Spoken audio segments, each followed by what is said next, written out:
और आपने देखा होगा जी,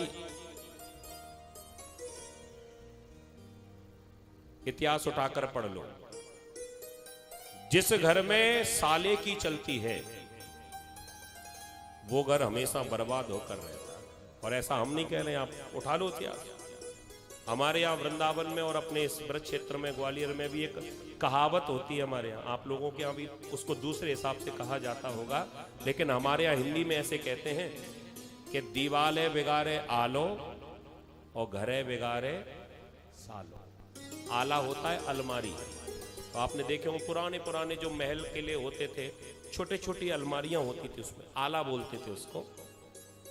तो जिस दीवाल में आले ज्यादा होते हैं वो कमजोर हो जाती, क्योंकि खाली रहती ना। तो दीवाल जो मजबूत होती है उसमें आला कम होता है। और जिस घर में साले का आना जाना ज्यादा होता है या उसकी मालिकाना हक वहां पर जब चलने लगता है तो घर भी बिगड़ जाता है। तो कहने का अर्थ, नारद जी महाराज को चिंता होने लगी।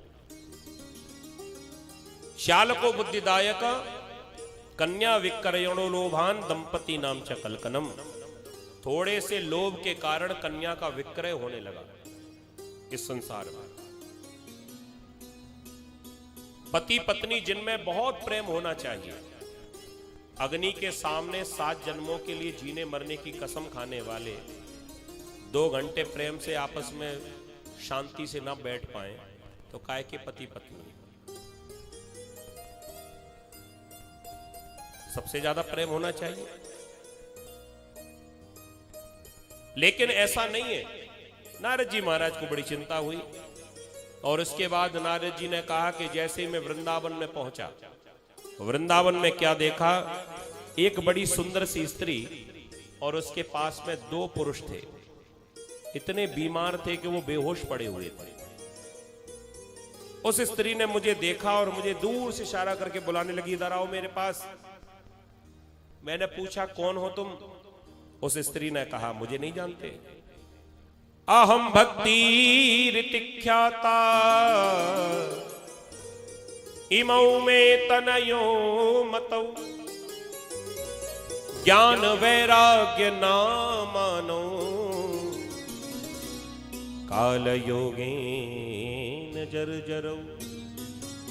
अहम भक्ति, मेरा नाम है भक्ति। इमौ में तनयो मतौ, दोनों जो देख रहे हो ना, ये दोनों मेरे बेटा हैं, मेरे पुत्र हैं। नारद जी की तो खोपड़ी खराब हो गई। क्यों खराब हो रही है? क्योंकि माताजी बूढ़ी हो जाएं और बेटा नौजवान रहे, ये तो संसार का नियम है। बच्चे बड़े होते हैं, माता पिता बूढ़े होते हैं। लेकिन यहां तो उल्टी गंगा बह रही है। माताजी का स्वरूप तो वहीं की वहीं है, लेकिन बेटे समय से पहले बूढ़े हो गए। वो इतने बूढ़े हो गए उनसे बैठा भी नहीं जा रहा है, बेहोश होकर पड़े हुए। क्यों? क्योंकि समय के प्रभाव से। ये दोनों मेरे बेटा हैं, एक का नाम है ज्ञान, एक का नाम है वैराग्य। ज्ञान वैराग्य नामानो काल योगेन जर्जरौ। समय के प्रभाव से वो बूढ़े हो गए, जर्जर हो गए। नारद जी कृपा करके इनका जो शरीर है वो स्वस्थ हो जाए। नारद जी ने खूब प्रयास किया, जो मंत्रों को जानते थे सारे मंत्रों को बोला, पानी का छिड़काव किया, लेकिन बीमारी ठीक ना हुई। क्या किया जाए? उसी समय आकाशवाणी हुई कि नारद जी इतनी आसानी से ठीक नहीं होंगे ये दोनों। कैसे ठीक होंगे? कह दिया ज्ञान वैराग्य का अगर रोग दूर करना चाहते हो तो सत्कर्म करो। एक सत्कर्म मात्र ऐसा साधन है, इससे इनका उपाय करने से ये ठीक हो सकते हैं, बुढ़ापा ठीक हो सकता है। अब नारद जी को एक कंफ्यूजन और कि सत्कर्म क्या होता है। सत्कर्म माने अच्छा कर्म। अब अच्छा कर्म तो बहुत सारे हैं, ऐसा पर्टिकुलर कोई ऐसा काम पता चल जाए कि जिससे इनका उपाय हो जाए। और नारद जी बेचारे लगे संतों से पूछने कि सत्कर्म क्या होता है, सत्कर्म क्या होता है। कोई कहता है कि गंगा में खड़े हो जाओ, यहां तक भगवान का नाम लो, यही सत्कर्म है। कोई कहता है दान करो, यही सत्कर्म है। कोई कहता है कि सेवा करो यही सत्कर्म है, कोई कहता है मंदिर में साफ सफाई करो यही सत्कर्म है, कोई कहता है कि भूखे को भोजन कराओ यही सत्कर्म, ये भी सत्कर्म है। कोई कहता है कि भक्ति करो भगवान की यही सत्संग यही सत्कर्म है, कोई कहता है कीर्तन में खूब झूम कर नाचो यही सत्कर्म है। लेकिन नारद जी को यह समझ में नहीं आ रहा है कि इतने सारे सत्कर्मों में से कौन सा सत्कर्म करूं जिससे इनका बुढ़ापा ठीक हो जाए। सो नारद जी की प्रश्न का उत्तर जब कोई न दे पाया तो सीधे हिमालय की कंदराओं की ओर गए।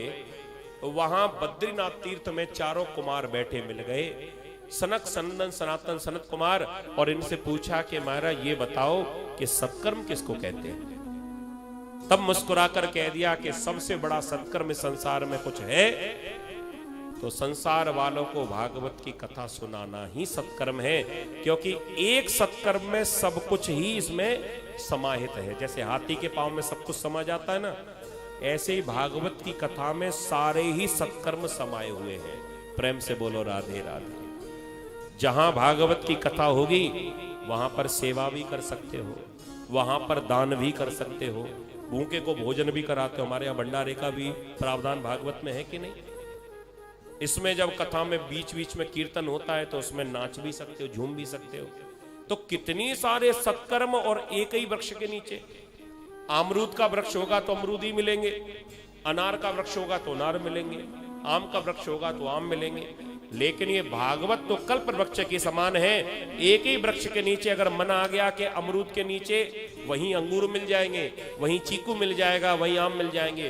कहने का अर्थ एक भागवत कल्प वृक्ष के नीचे आपको सारे सत्कर्म एक बार में ही प्राप्त हो जाएंगे। बोले भागवत भगवान की।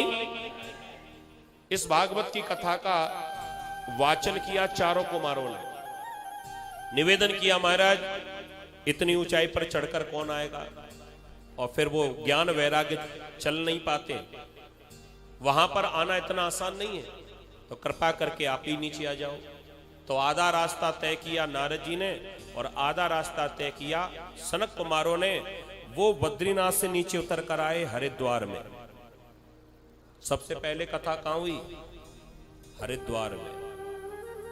और इधर वृंदावन से 4 गए, वृंदावन से 4 आए बद्रीनाथ से। आप लोगों को याद है ना, 4 कुमार सनक सनंदन सनातन सनत कुमार, वो उतर कर नीचे आए 4, और सुनने वाले भी 4 यहां वृंदावन से गए। भक्ति मैया, नारद जी और दोनों बेटा ज्ञान और वैराग्य, 4 इधर से और 4 उधर से। दोनों का संगम कहां हुआ? हरिद्वार में, जो हरि का द्वार है, गंगा का किनारा है। और पृथ्वी पर सबसे पहले जो भागवत की कथा सुनाई गई वो हरिद्वार गंगा के किनारे पर ही सुनाई गई। बोली गंगा मैया की। ऐसे पावन हरिद्वार में गंगा के किनारे चारों कुमार बारी बारी से कथा सुना रहे हैं, और उस कथा में ज्ञान वैराग्य तो पड़े हुए, सुन नहीं रहे, सो रहे हैं। माने सोने से भी जो बड़ी स्थिति है बेहोश होने की। सोने वाला व्यक्ति तो जाग भी जाता है, लेकिन किसी व्यक्ति को अपना होश ही ना हो तो कितना भी हिलाते रहो वो नहीं जाग सकता। तो कहने का अर्थ, जिन जिन भक्तों के कानों में ये जो शब्द पड़ रहे हैं, समझ लो कि ये कथा उन सब के ऊपर कृपा करने वाली है, सबके ऊपर। ज्ञान और वैराग्य कथा सुन नहीं रहे हैं, वो तो पड़े हुए वहां पर, लेकिन जहां भागवत की कथा सुनाई जाती है वो वायुमंडल, वो वातावरण अपने आप ही इतना पवित्र हो जाता है कि उस स्थान पर जो भी आ जाए उन सब का ही कल्याण होना है। 7 दिन बराबर कथा चली। बहुत सारे संत वहां एकत्रित हो गए कथा सुनने के लिए, और इन कथाओं के शब्द कानों में जब पड़े तो ज्ञान वैराग्य दोनों का ही बुढ़ापा अपने आप ही दूर हो गया, और तुरंत खड़े होकर भागवत जी को प्रणाम करने लगे। भक्ति मैया ने अपने पुत्रों को जब देखा कि ये तो ठीक हो गए, तो भक्ति मैया बड़ी प्रसन्न हो गई। माँ को बड़ी प्रसन्नता होती है जब उनका बेटा बीमार हो और उसकी बीमारी ठीक हो जाए, बड़ी प्रसन्न होती है। और भक्ति मैया तो इतनी प्रसन्न हो गई कि भक्ति मैया ने कीर्तन में नाचना शुरू कर दिया। जब कथा के अंत में कीर्तन हुआ ना, भक्ति सुतौ तौ तरुणौ ग्रहीत्वा प्रेमैक रूपा सहसा विरासी श्री कृष्ण गोविंद हरे मुरारी नातेति नामानि मुहुर्वदन्ति। श्री कृष्ण गोविंद हरे मुरारी, ये बड़ा सुंदर कीर्तन हुआ उस कथा में। भक्ति मैया नाचने लगी और कितने सारे वहां पर जो कथा सुनने आए थे, क्या देवी क्या देवता, सभी इस कीर्तन में अपना अपना सहयोग करने लगे। कोई ताली बजाने लगा, कोई मृदंग बजाने, इंद्र मृदंग बजा रहे हैं, सनकादिक जय हो की ध्वनि कर रहे हैं, नारद जी अपनी बीड़ा बजाकर झूम उठे, नाचने लगे। और साक्षात मैया भक्ति अपने आप को रोक न पाई, भक्ति मैया भी झूम पड़ी और नाच पड़ी। और जिन भक्तों के मन में भक्ति मैया नाच रही थी, वो भी अपने आप को रोक नहीं पाए और वो भी इस महान कीर्तन में नाचने लगे। और यह सुंदर इसका कीर्तन के शब्द कानों में पड़े।